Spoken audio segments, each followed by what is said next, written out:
Welcome to Jackpotting Around, a podcast about the Utah Jazz that finds tinsel very distracting. I am Chad Lowe. Joining me is my normal podcast partner, Art Cummings. Glad to be here.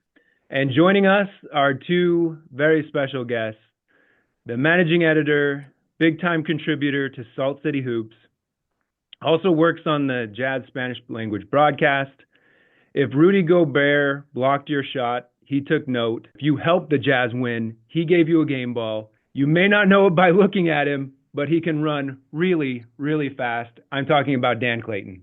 Hey, thanks. I thought you were going to say I have my normal podcasting host, and then I have two very abnormal podcasting hosts, which would probably also be fair. Pleasure to be here with you fellas. Awesome. And our final guest, the inventor of the loud clap. If you played for the Jazz, he put your name in a spreadsheet. He's got a lot of problems with you people, and now you're going to hear about him, Ken Clayton. Hey there, glad to be here as well. And yes, you are going to hear about them, but I'm sure you have some introduction before we get to that. I do. I'm super excited about this. This one might be for our millennials, our Gen X.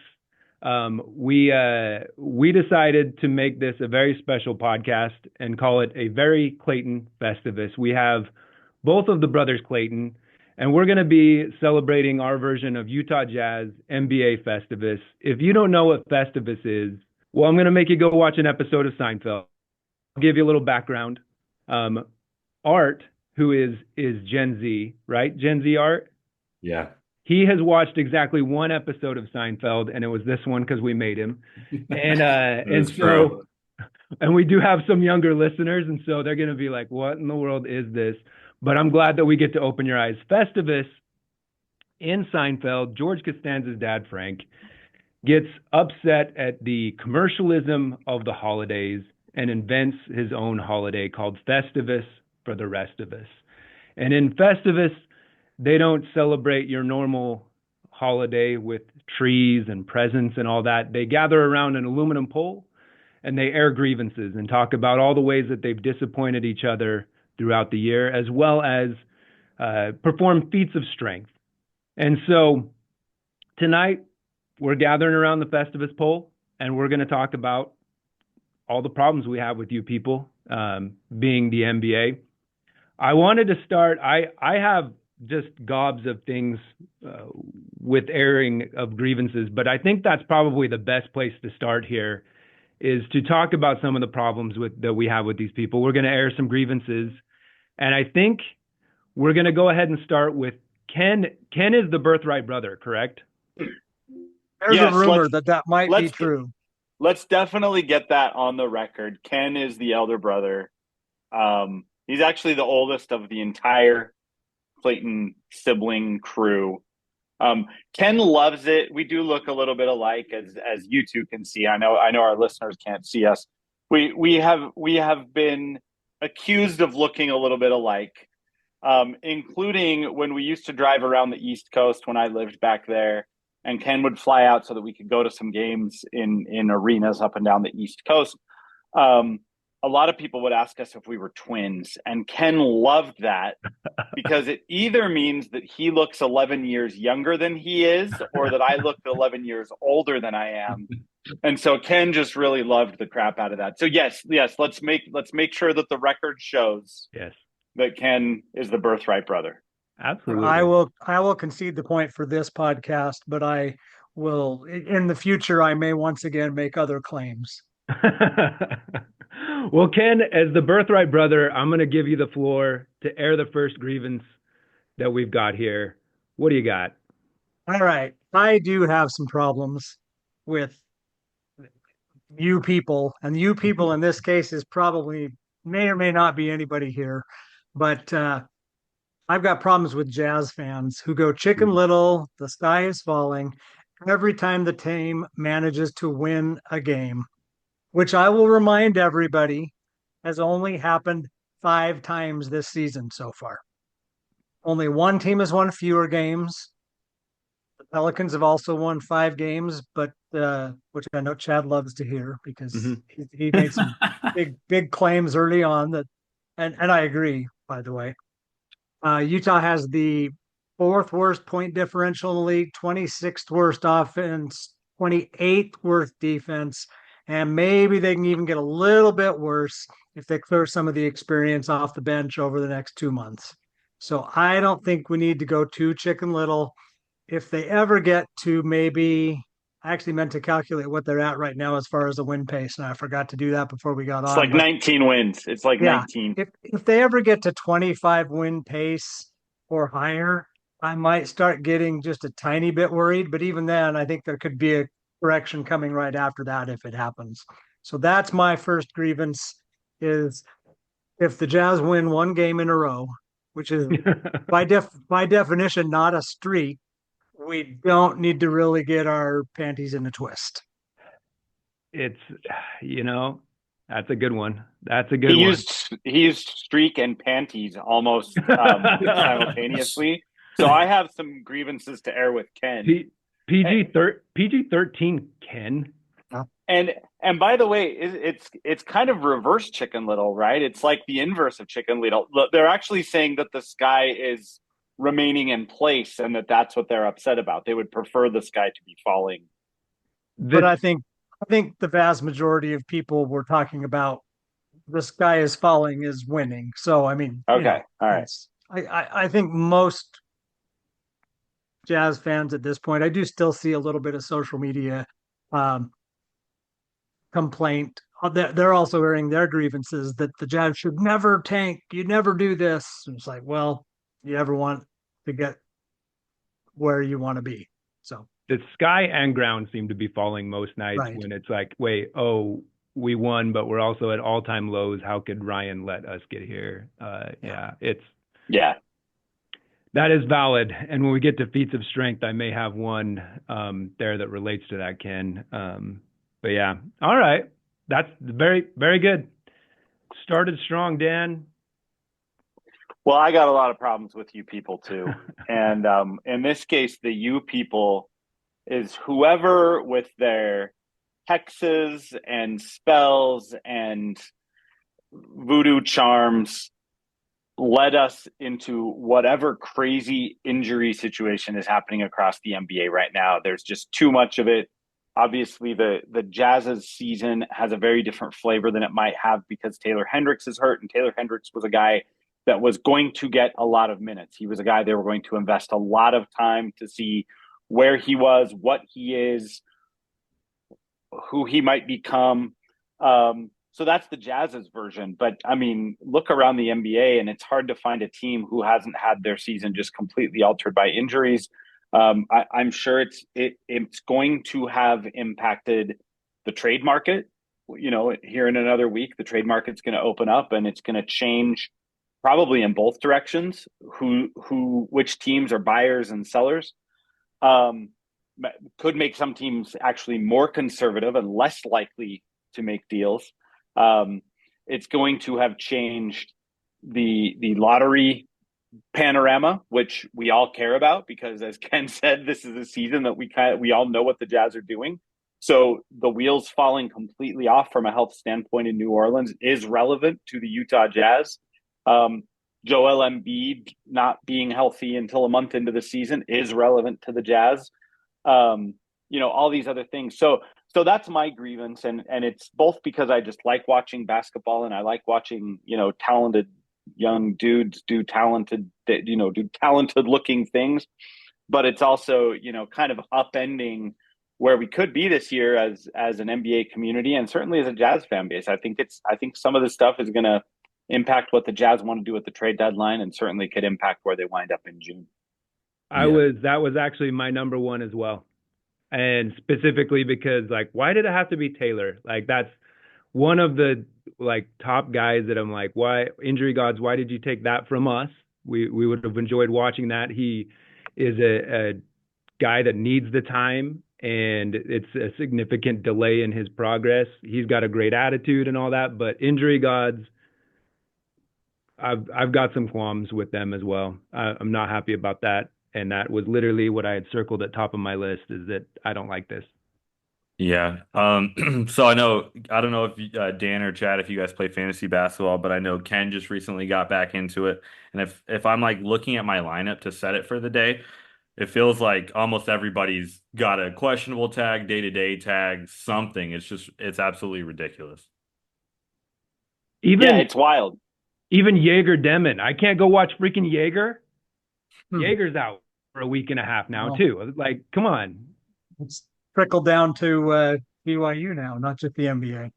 He My twisted an ankle celebrating the news of AJ DeMansa Right. signing with them. So look, even in my pickup run, I ended up being involved in a play where a guy who was an older gentleman, like one injury away from retiring, like blew up his quad, and I was just like, oh man, like the injury gods are working overtime and they're winning. So perfect, perfect. Art, yeah, what so problems you got with us people? yeah, some great ones so far. One of the problems I have with you people is acting like we are so terrible for wanting to lose games and acting like the sky, like basically like Ken said, the sky's falling, but as Jazz fans, we've actually been very spoiled. We haven't obviously made it to the championship for a while or very often at all, but since 1989, 25 years ago, we have the second best win percentage in the entire league, just behind the Spurs and above the Lakers. So as a fan base in a whole, we're not used to a lot of losing, so I get it. But you would think people who have been so blessed with great teams to watch for the past 25 years wouldn't be so upset over a season where we're just not doing the best, but there's an end goal at the end of it. And if I know all of you watched during the Ty Corbin era, some people might not have. It wasn't for the for the for the week, but the lineups we see now are a lot more pleasant to watch than back then as well, anyways. So it's just one of the biggest things that I have a problem with is people acting like we have it so hard and we can get through these next couple of years, guys. Like there's light at the end of the tunnel. We have a ton of talented people. Our front office is very talented. Like it's going to be all worth it very, very soon. Yep, and it is funny. It's like I'm always like, what's the alternative? Like every like you have seasons and cycles with everything.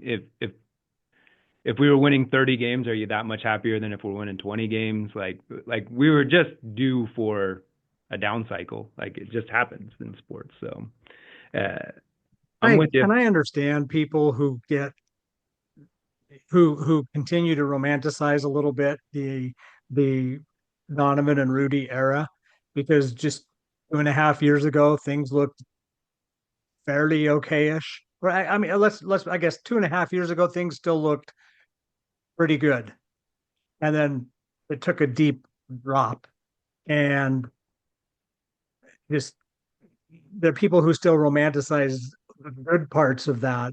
I understand why they want to hang on to that and wish that they had, let's give it one more season, which I think Dan and I have talked before, like we both would have in the summer of 2022 said, let's try it one more season with this new coach and, go to that Yeah, alternate I universe and see how that would have worked. But maybe it would have been great. But it was, there's also so many things we've heard since then that make it sound like that wasn't really very practical.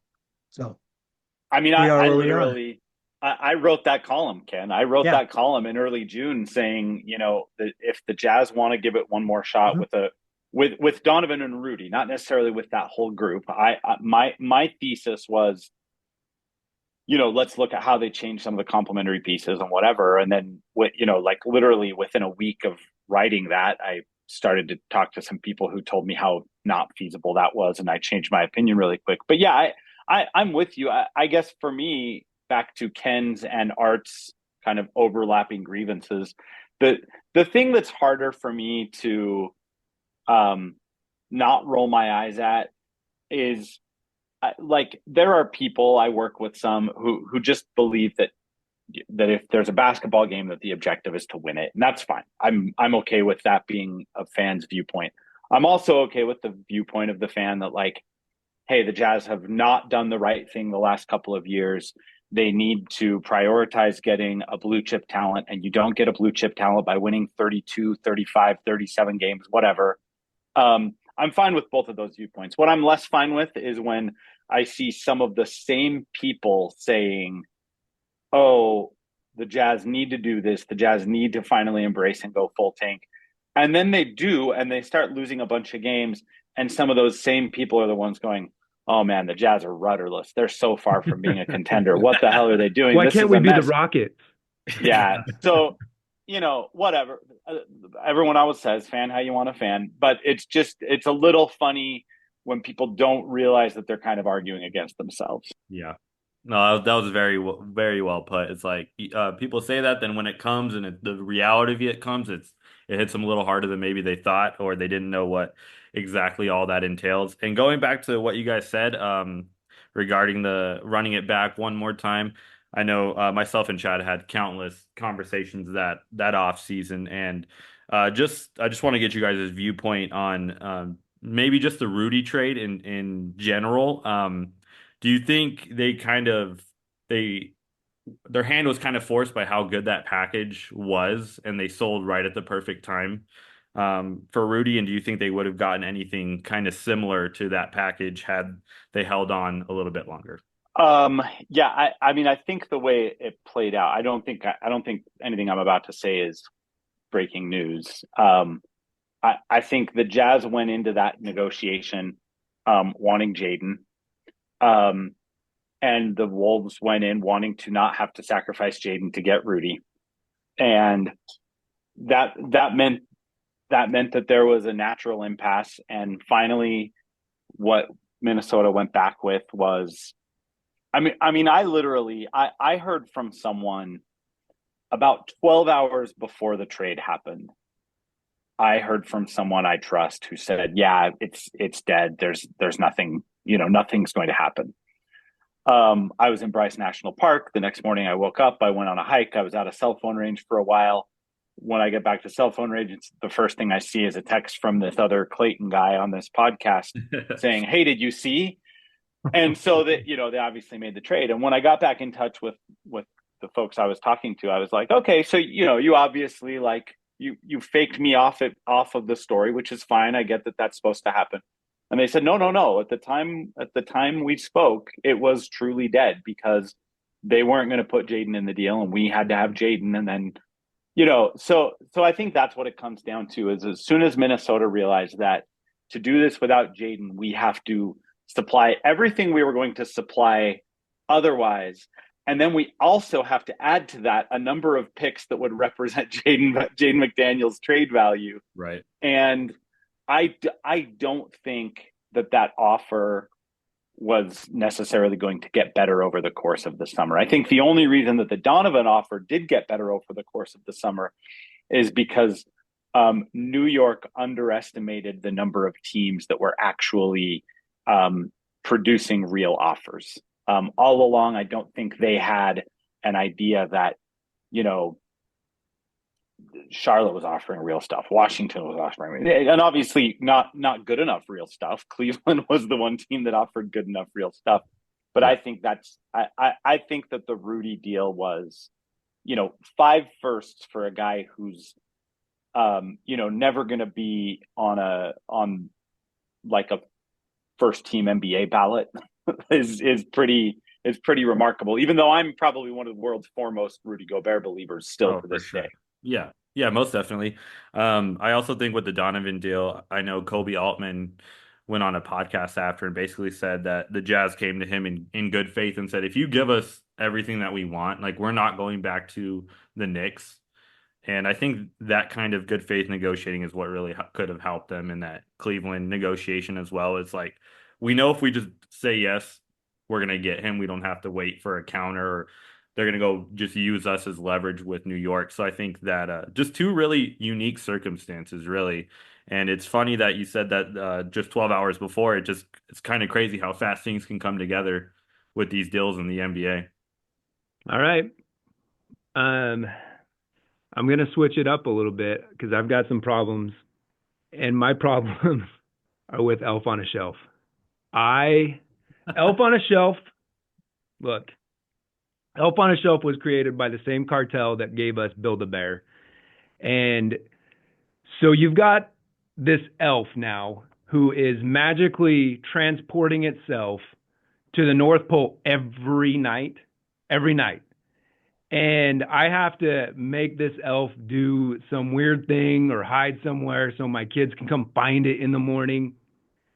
And they're gullible, so kids are buying into this or whatever, and they're like, yeah, sure, this elf is going back to the North Pole and coming back in it. And so I've got all these things because I don't have anything else to try to remember in December with having as many kids as I have, that I've got to add on this stupid elf that you can buy at Target and you can buy his friends, but he also has these powers where he transports himself to the North Pole back and forth.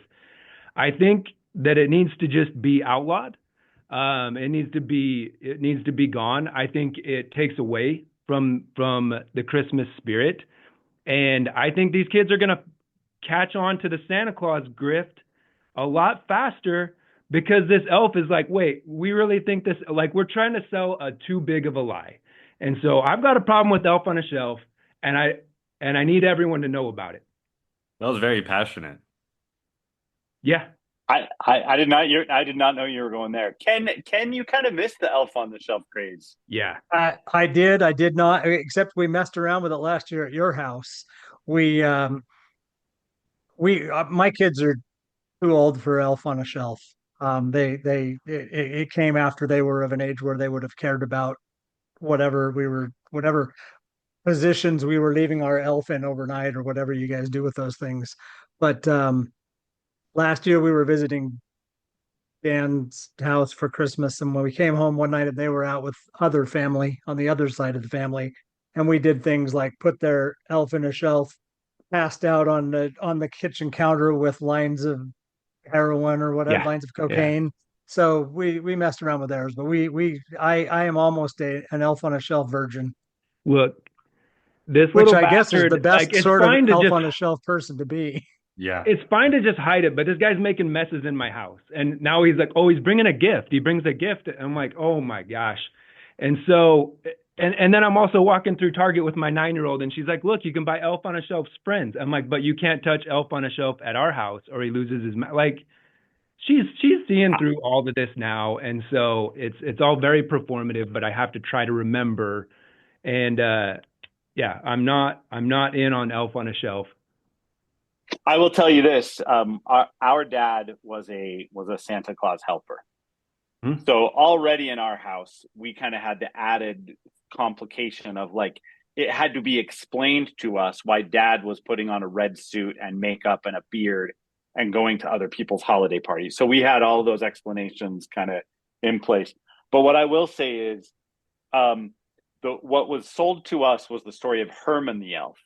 Okay. Who was an unseen elf who wandered around and spied on us and then reported back to Santa Claus. But you didn't have to find him, fishing in the toilet bowl or, hanging from the light. It was just a thing, like it was just a scare tactic, like, oh, you better stop acting up because Herman could be watching through that window right now. That's the smarter version of Elf on the Shelf.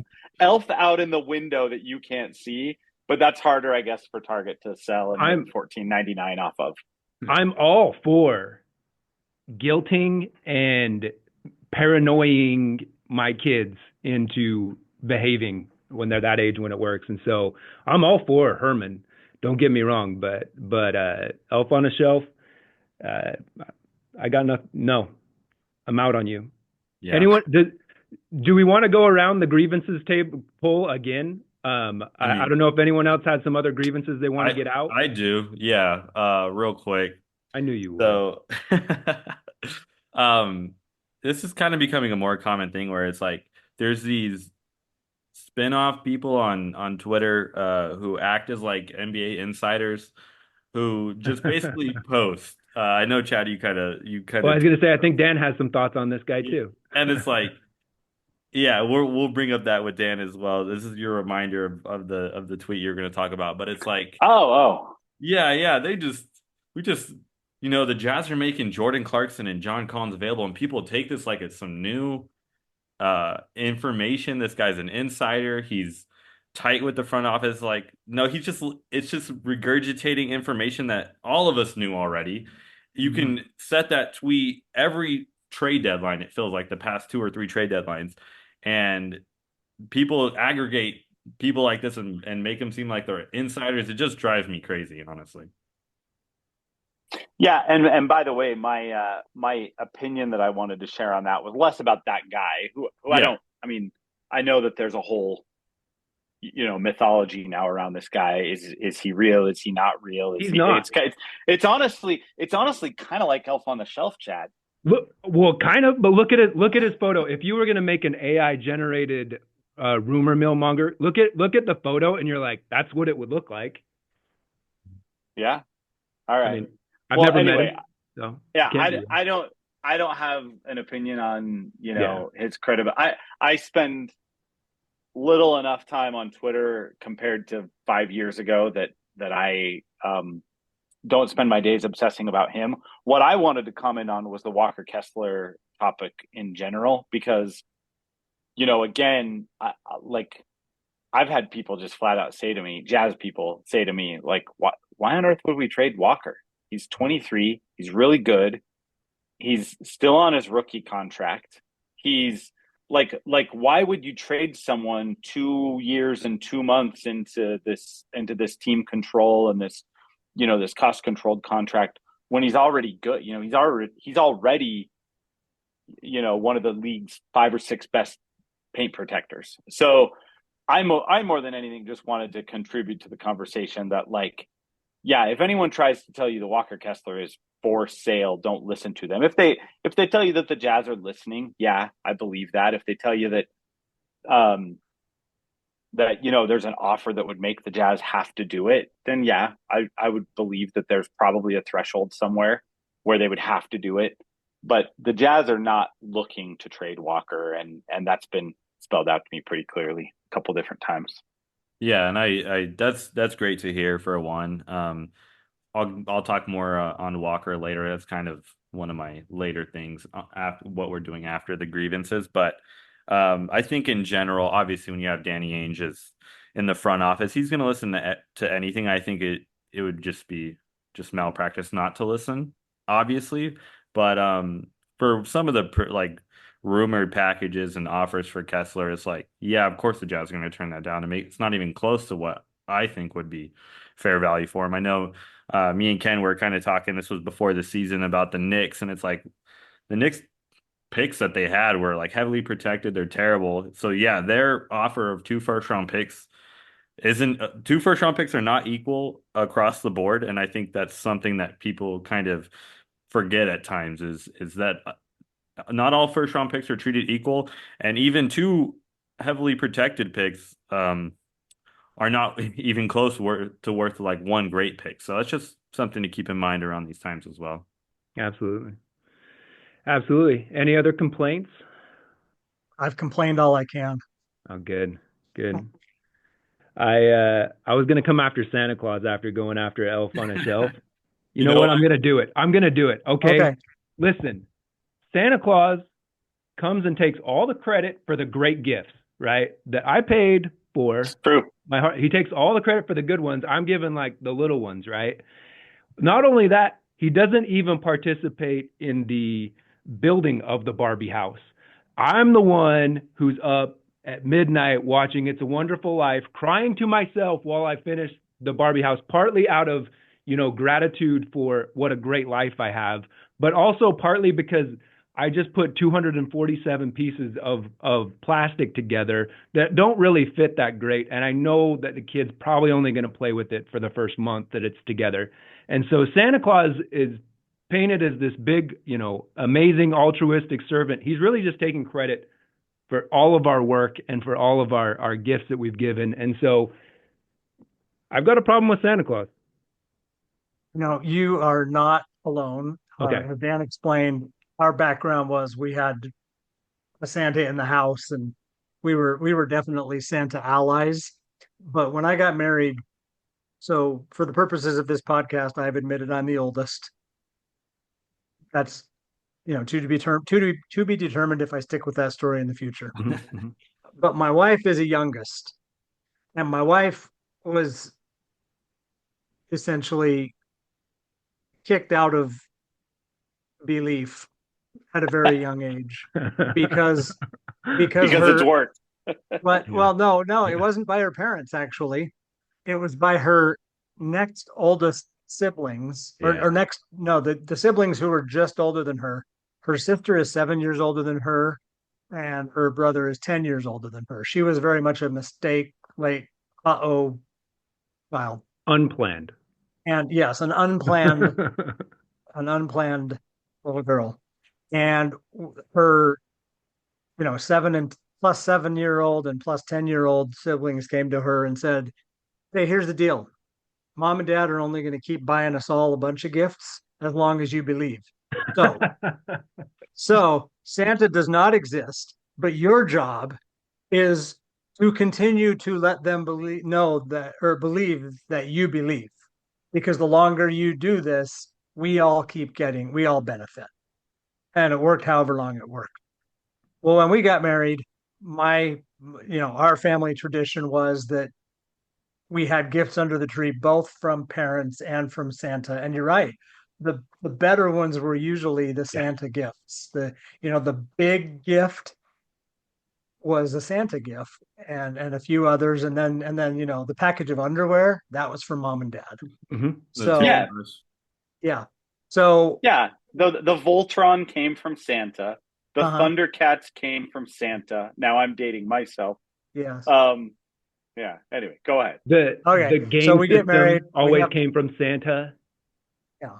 We get married. We have kids. I start, the first couple of years, it doesn't matter. They don't know what's going on. But as the kids get older, I'm like, well, we need to give the kids, these are the parent presents and these are the Santa presents. And here was my wife's exact response. And we've maintained this term throughout the years. She's like, why does some fat red creep get credit for all the good presents? Yeah. I am 100% with Ken's wife, 100%. And so this year I invite everyone to join me in the parents are going to give the big good gifts. Santa's going to bring socks, and we're going to talk about how much that guy sucks. I think you have a lot of Frank Costanza in you. He is airing his grievances, okay? Airing my grievances. In the spirit of the season. I promise you, they're not all. I have actual basketball, but someone had to say it. Someone had to come out against it. The funny thing is, Chad goes really hard for Christmas lights. Like it's like full-blown competition. So I saw this. I saw the post. Yeah, he's anti Christmas, it seems like, but not anti Christmas lights. So it's interesting. I love Christmas, but I've got some problems with it. We can make it better. So, yeah. All right. So let's move over to the Feats of Strength. Feats of Strength here, part of the Festivus celebration here. I'm not going to make you guys pin each other before we have dinner, but who wants to step up and give us their first feat of strength, either something you will do or are doing, or, to display your strength around the aluminum pole?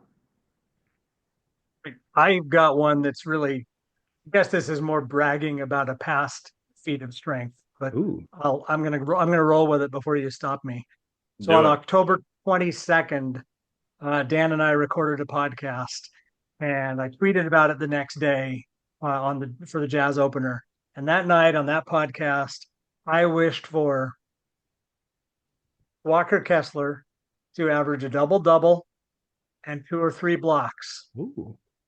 And I'm going to say that was a feat of strength because I willed it into existence. As of today, Walker Kessler, 10.9 points, 11.1 rebounds, 3.0 block per game. And I think at this point, he should have taken care of most people's justifiable reservations from last season. He looks like he is, as Dan was saying, he's good. And there was a little reason to doubt that after last season, but he's come out and answered those doubters, and he's ready to go. And so that's his brag. But my brag is I asked for it, I willed it into existence. Yeah, so you definitely did. And Walker Kessler leading the leagues in games with 5+ blocks over Wemby, which is very impressive, I think. Yep. It's feats of strength are about flexing, and Ken just flexed. He made it happen. Yeah, he did. That was great. Fantastic. In the Um, immortal words of Costa Kufis, is this PG Do it. 13? Do it. Move, Do boom. it. bitches. Do it. I love it. I I love mean, we've it. already spoiled Santa Claus. Like, if any young listeners are on, we've already scared them away. Yeah. For sure. Participating in this podcast with its anti-Santa biases is likely to land us all on the naughty list. So I'm just telling you right now, it's not the worst place though. Uh, I've got one that I don't think anyone else has, so I can go last here. Who wants to step up to the pole and flex? Well, the one thing I was going to say is my feat of strength that I think I'm okay at with some players, and I need to be better at with other players. And it's kind of related to what Ken was talking about with Walker. A lot of people were ready to give up on Walker. We're ready to trade him for, Jose Alvarado in a second over the summer. So um, I think one of the feats of strength that we as fans could all get better at is there's there's no rush to decide what guys are going to be. Like, we don't have to decide their ceiling today. We don't we don't have to. So I'm going to try. My feat of strength over the course of the season is going to be to try to remember that careers are long, seasons are long, games are long.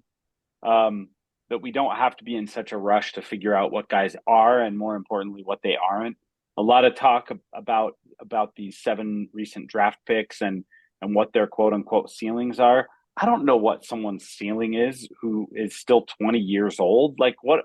Like, let's just let it play out. And I think that does require a certain amount of strength. Yeah, for sure. And I mean, we're all guilty of it at times. Like I said this recently, John Collins last year, he was like everybody was just saying like what a terrible trade that was. He's horrendous. He'd bring back negative trade value, all this stuff. And then this year, he's been pretty damn good, honestly. And he there's an argument that you could say he's been our best player this year, just consistency wise and how well he's played. So even just from year to year, it's a lot of things can change, and I definitely think as a fan base as a whole, we can all do better about writing off guys early. As early as like 5 or 10 games too. Like people are already writing off Cody Williams right now, so it's like Yeah. That is going to be a feat of strength, I think, a little bit with some of the guys struggling a little bit. And there's a balance there of like, hey, we need to figure out if the experiment is worth continuing. But I have been surprised at like people are like, hey, we got nothing out of these 2 drafts. I'm like, I don't see that. I think we got guys that are going to contribute. I think you got guys that are going to have careers. It's just a matter of how great a career they're going to have. So yeah, for sure. And one of my feat of strengths, is kind of a collective thing, but I think as a whole, we have as Jazz fans, we have a lot of good fans with a lot of knowledge and just a lot of great stuff. I'm glad to have both of you guys on here. I enjoy reading both of you guys' posts and articles and things. There's times where I've hit up Ken and just been like, "Hey, am I reading this rule wrong in the CBA or like what? How are you um, kind of interpreting this?" And you guys are, as a whole, just Jazz fans, we have some really talented and smart fans, I would say, and I think we're all pretty blessed to be a part of that group, and I'm thankful for it, and I'm just glad to be a part of it, honestly. So I think that's a good feat of strength for all of us. yep. And I'm going to do the strongest thing of all. And I am going to admit that I was wrong about something. And I was wrong about the John Collins trade. I still think there was some meat on the bone. I think maybe you could have got it squeezed him for a couple seconds or something, but we have a billion picks, so I guess that's one thing. But I was pretty convinced last year that part of Walker's struggles is trying to have to play with Collins, and Collins is what he is, and I don't care that his wonky finger is not as wonky anymore. Like he's just whatever.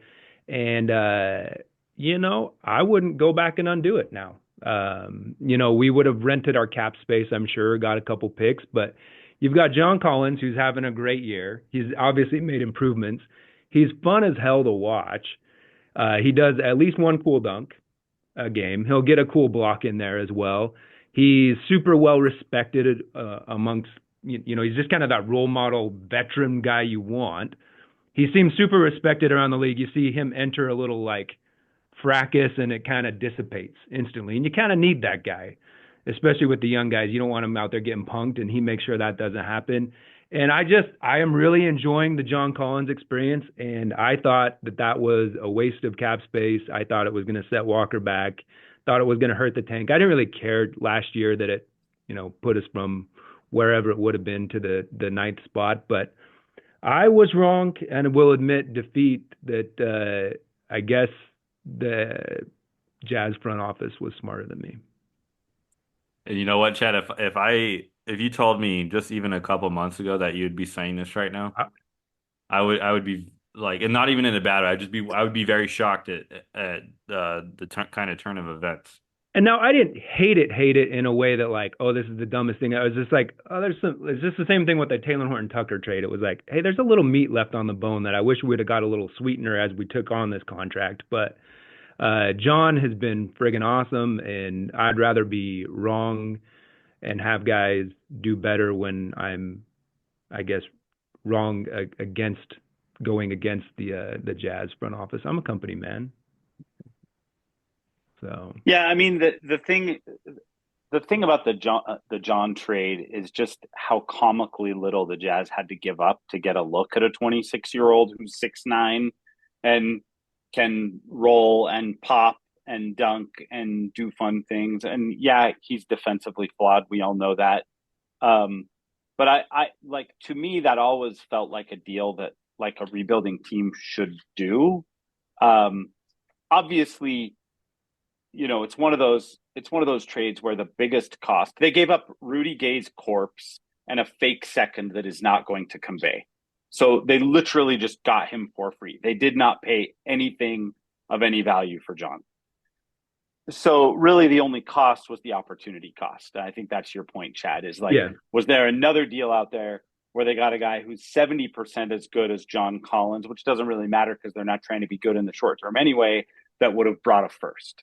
And then now they'd have 14 firsts instead of 13 firsts or whatever. So I was never mad at the deal.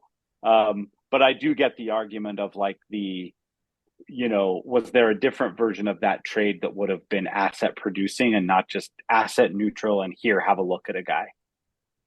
Yeah, and my other part of the issue with that was that, hey, you're going to block Taylor Hendricks for playing. He got hurt, but also like they had already made the decision, hey, we're going to start Taylor, bring John Collins off the bench. John had said, hey, I want to start, but did he pout? Not for 1 second. He just performed. And so I'm just, thoroughly wrong on John Collins and happy to be wrong about that one. Any other feats of strength before we move on to Festivus Miracles? I've got just one more I'm going to mention, and this is probably, I'm going to go out on a limb because I obviously know two of these people very well, and the other two I listen to regularly and chat with online. So I'm not alone in this group of basketball sickos that we have assembled here. But my biggest feat of strength this year is one that not every Jazz fan is going to do because, and I get that, but I'm going to keep watching these games all season. I had a little bit of a scare last week during one of the blowouts. That my internet access was horrible. Just suddenly, I don't know what happened that night, and it was one of the like I said, it was one of the blowouts. I don't remember if it was the big win or the big loss, but it was like any reasonable person at that point would have been like, "This game is so far over. Why don't I just like go do something productive with my life?" But I am not a reasonable person. I left it just cycling. I took a picture and posted it on Twitter. Left it cycling, took my phone off of Wi-Fi, watched it on my phone off the cell phone signal off the data plan for a few minutes until it came back and finished the game out. And whichever game it was ugly. One of them was more fun ugly because at least the Jazz were playing well and you got to, I got to enjoy that to an extent.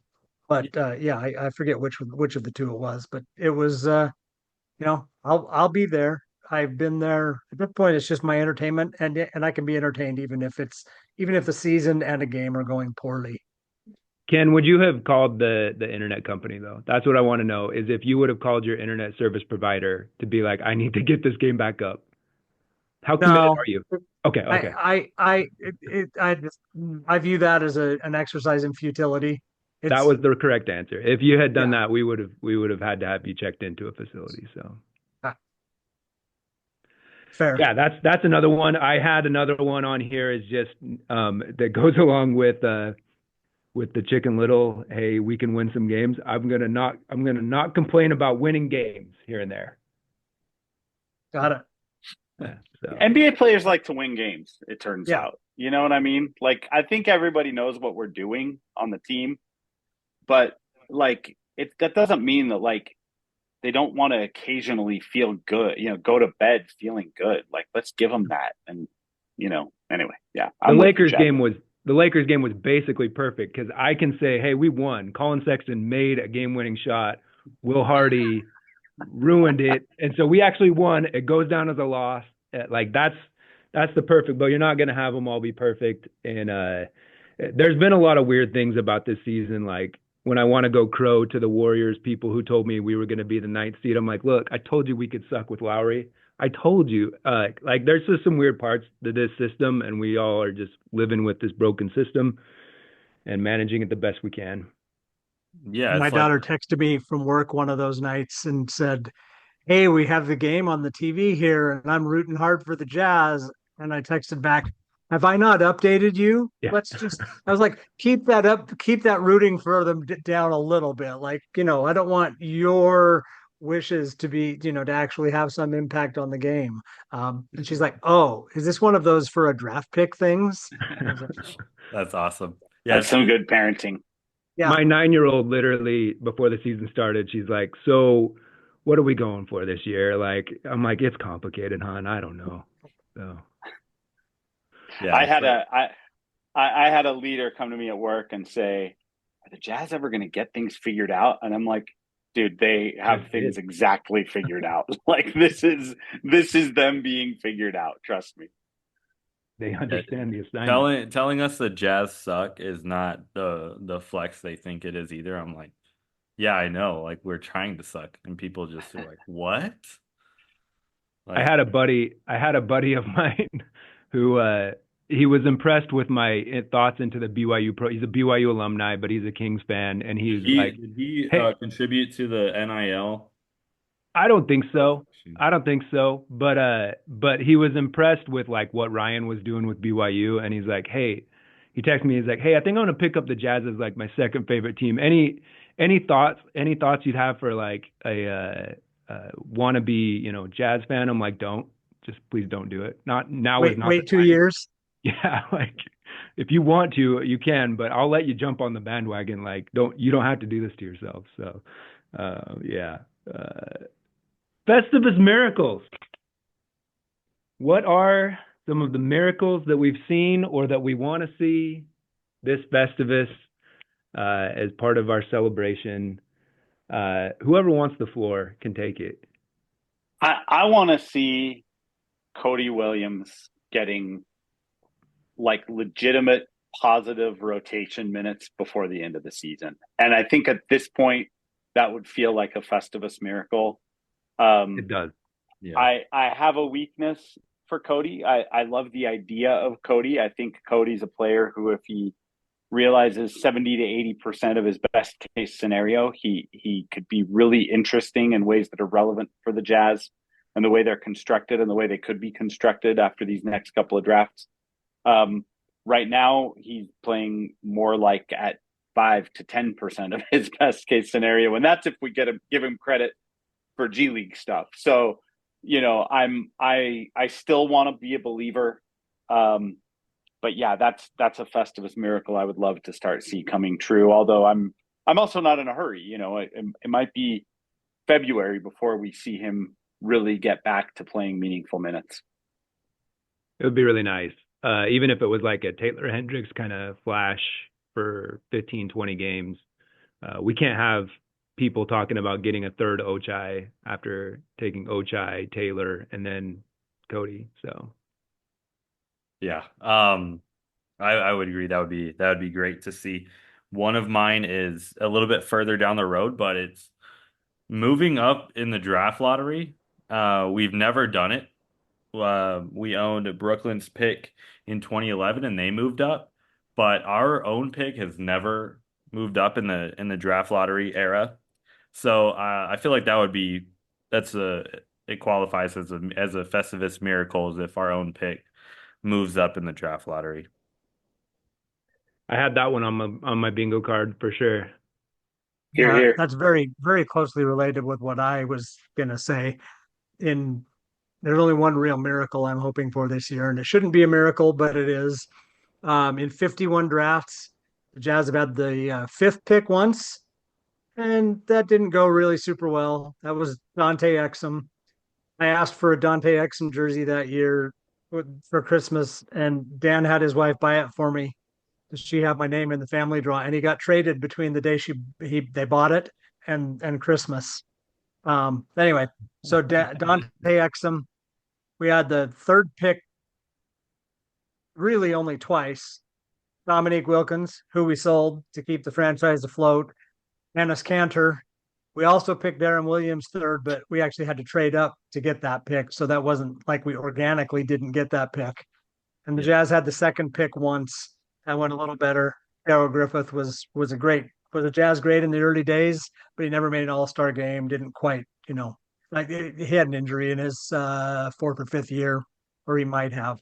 So if I'm going to take the time to go down to the local mall and sit on Festivus Santa's lap, the miracle I'm going to ask for is a number one draft pick in May. Festivus Santa actually is parked out behind your local 7-Eleven, so he doesn't in the mall. So be careful. Are you as upset with Festivus Santa as the other Santa? No, I'm not. I'm not. Okay, I don't think so. So I like him. He's like me. He's simple. He wants sturdy aluminum and not distracting tinsel. So right. I have 1,000. And I'm going to pick one that already happened. Festivus Miracle is Ron Harper changing his tone on Dylan Harper coming. Art had accosted him several times by counting down the days till Dylan Harper's a Jazz man, and Ron Harper didn't appreciate it. And that was the sole reason for his hate for Utah. But his heart has softened, and he has said, "I'm not going to be LeVar Ball. I'm going to let my son have his career." And so he said, "Look, it's his deal. What we wouldn't, he's just saying, hey, look, let me have my fun online, and I'm all for it." So we're just the other part of this Festivus Miracle is us not bothering him and just letting him be and letting him have his fun.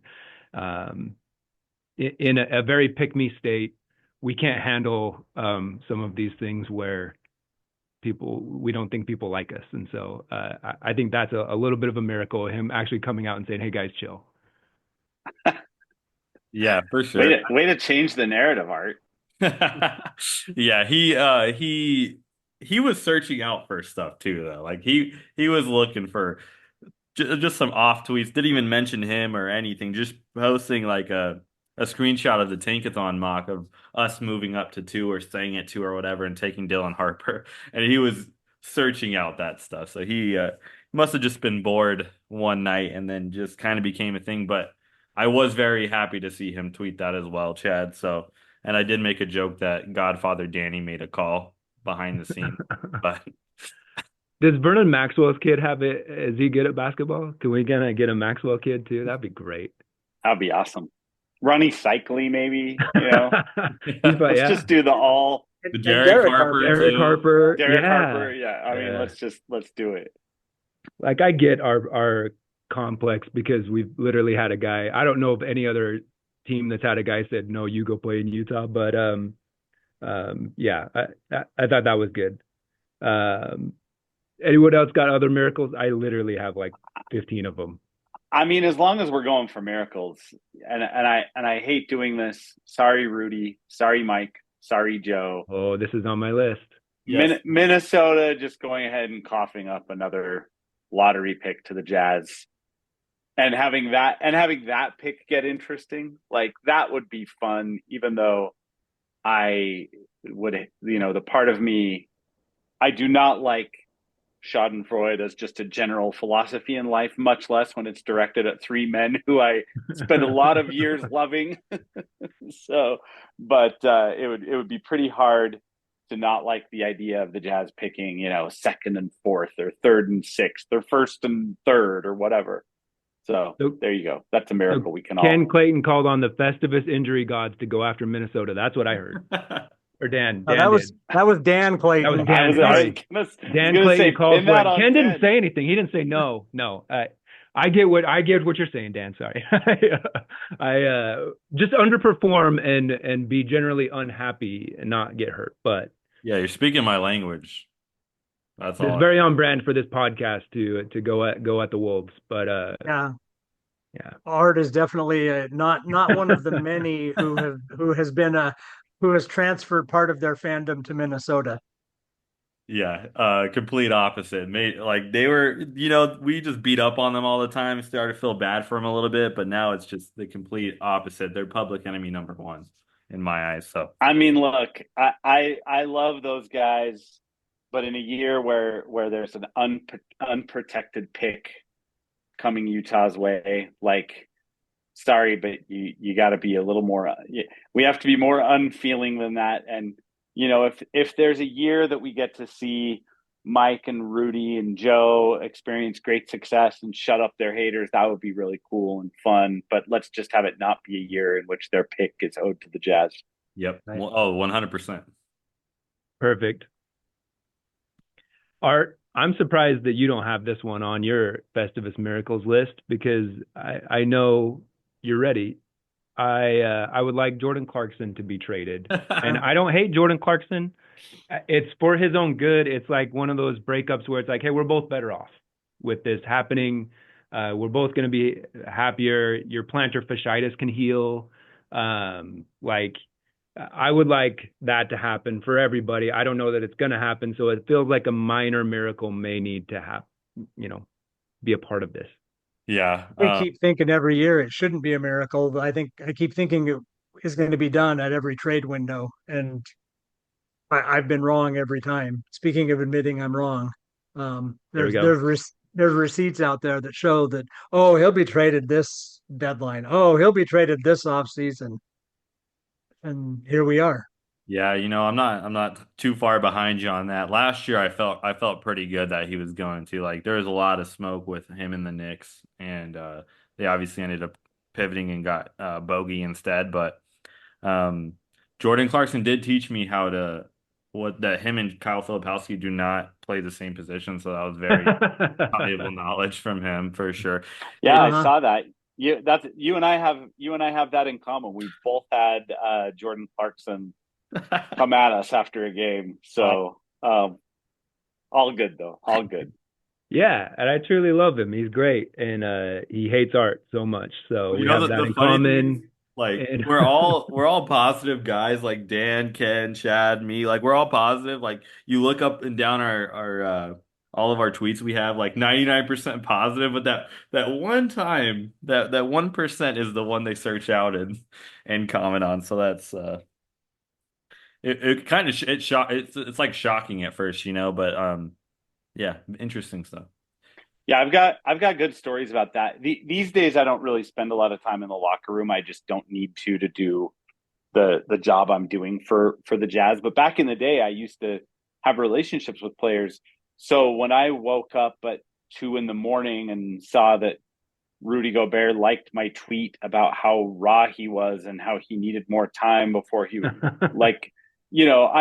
I'm envisioning having to go into the locker room in a couple of days and look him in the eyes. And so now it's not quite that level of existential fear, but it's always fun when guys, seem to gravitate towards that one tweet where you said, that someone needs to get better at this or that. Yeah, and then you have a block counter of every guy he's blocked. Like, just it's awesome. He blocked me. I was on Rudy's block list for a while, which is funny because I was the curator of the block list and kind of like the world's foremost Rudy Gobert is good guy. Like me and that Stifle kid were like basically Yeah, for the, sure. the campaign manager and assistant campaign manager for Gobert, and I tweeted some video segments of some games during that disastrous fall from ahead spring where the Jazz had like 10 or 11 games where they fell from double digits ahead to lose. I showed some clips of him just being out of character, and he blocked me, and eventually he unblocked me, and we're okay now. But yeah, it's always fun when guys seem to find their way to those tweets. Yeah. Is it true the block list is tattooed on your back in small print? I can't actually tell you where it's tattooed. Okay. All right. It's a family show. I had another one that I thought was a small miracle is that Hardy, I think the world of Will Hardy. I think he's a great coach, but him understanding the assignment, not the assignment, but being able to get away from the no free minutes and saying, hey, we'll give some developmental minutes if they're doing the right things. That's been a little bit of a miracle too, and helped aid us in this tank and ability to get there with having still some competent vets on the roster. And so I think Will being willing to do that is a little bit of a Festivus miracle as well. You're telling me that Patty Mills isn't going to lead us to 40 wins this year, Chad? He might. Young. Season's young. I think Collier's played well enough to keep Patty, while I know he's struggled, but well enough and doing the right things to keep Patty. I will say this, Patty, man, I went to the game in Sacramento on Sunday, and I mean, that dude's still working up a sweat, man. He's getting ready to play. What's that? I said you should get a medal for that, I think.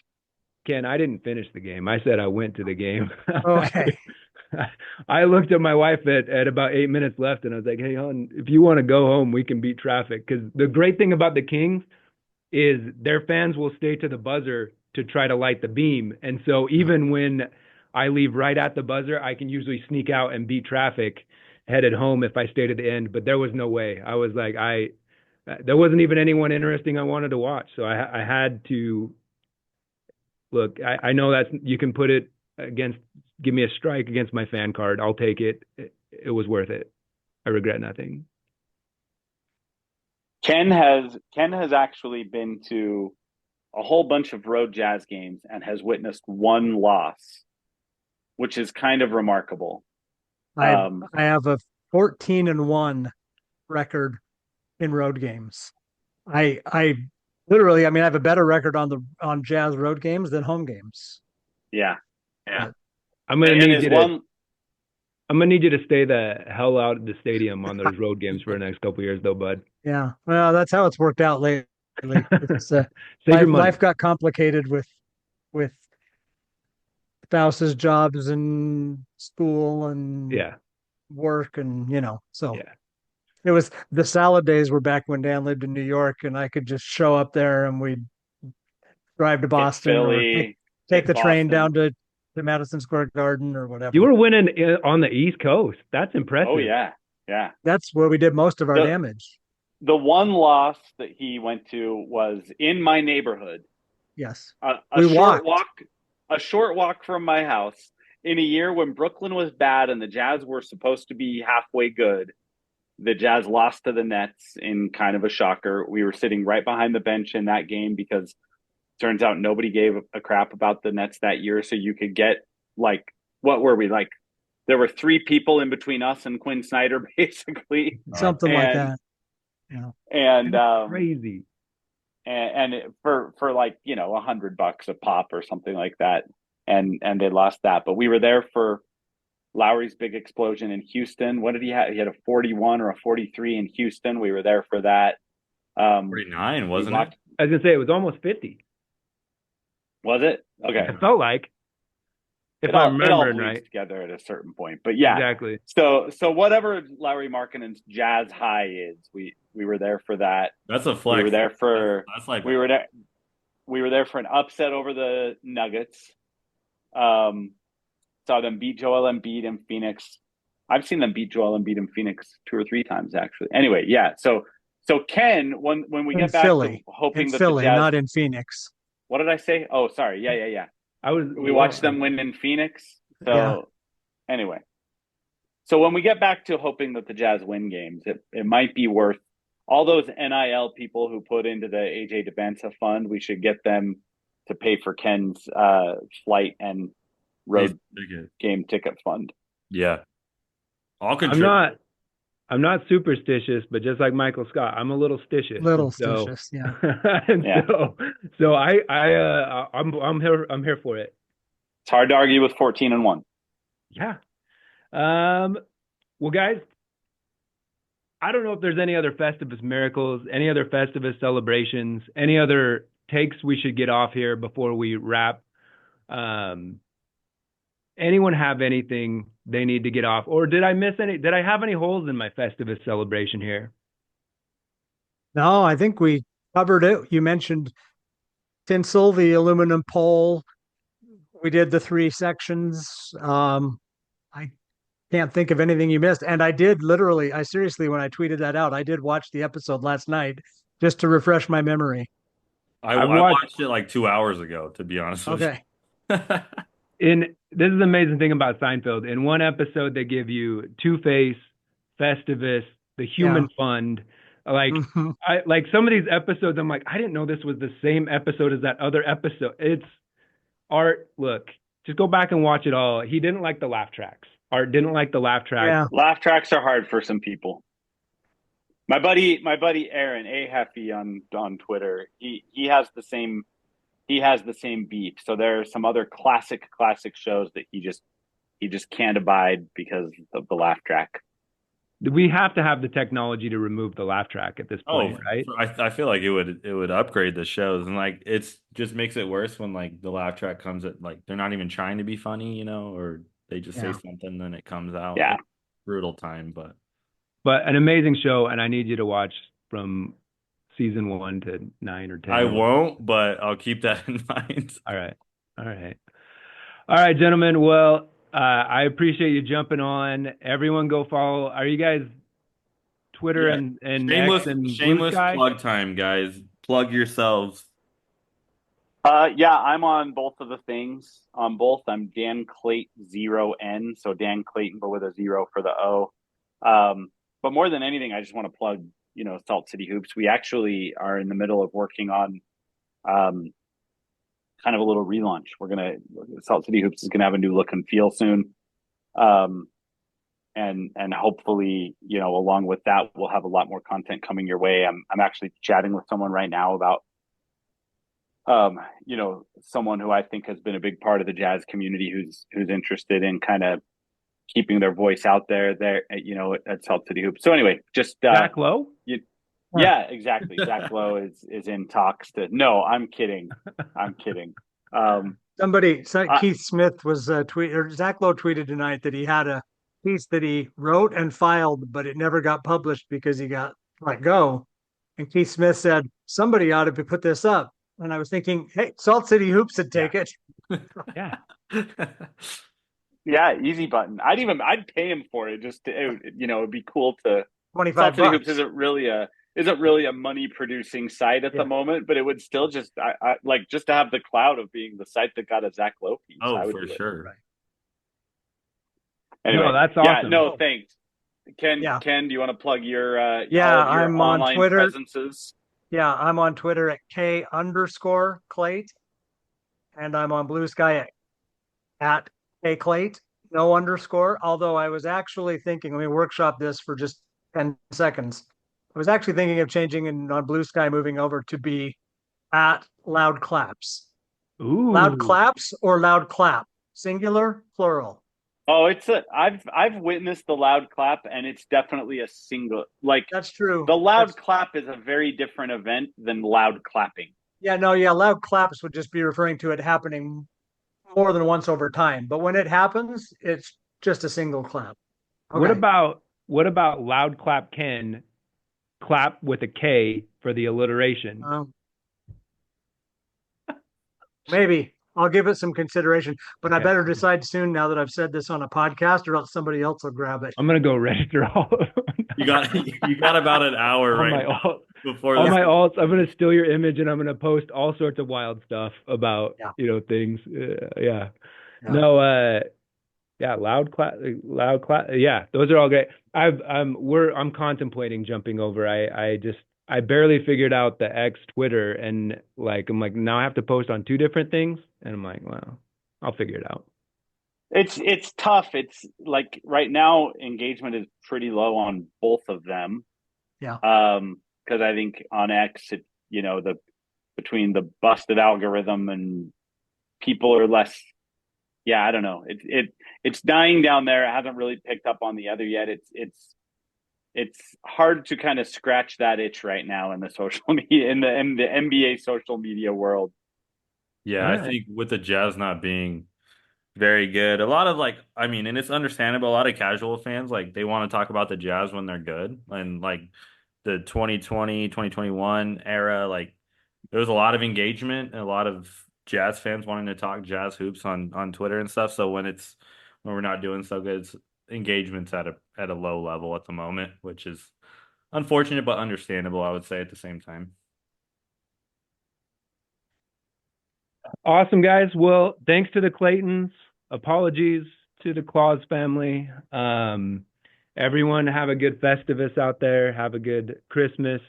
And really appreciate you guys' time jumping on and for goofing around with us for a minute.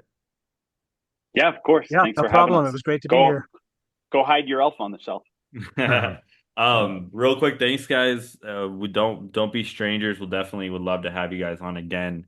Maybe the Jazz do something here trade wise in a couple of weeks, and we can get on and discuss that. Two of my favorite follows on Twitter. Follow both of these guys.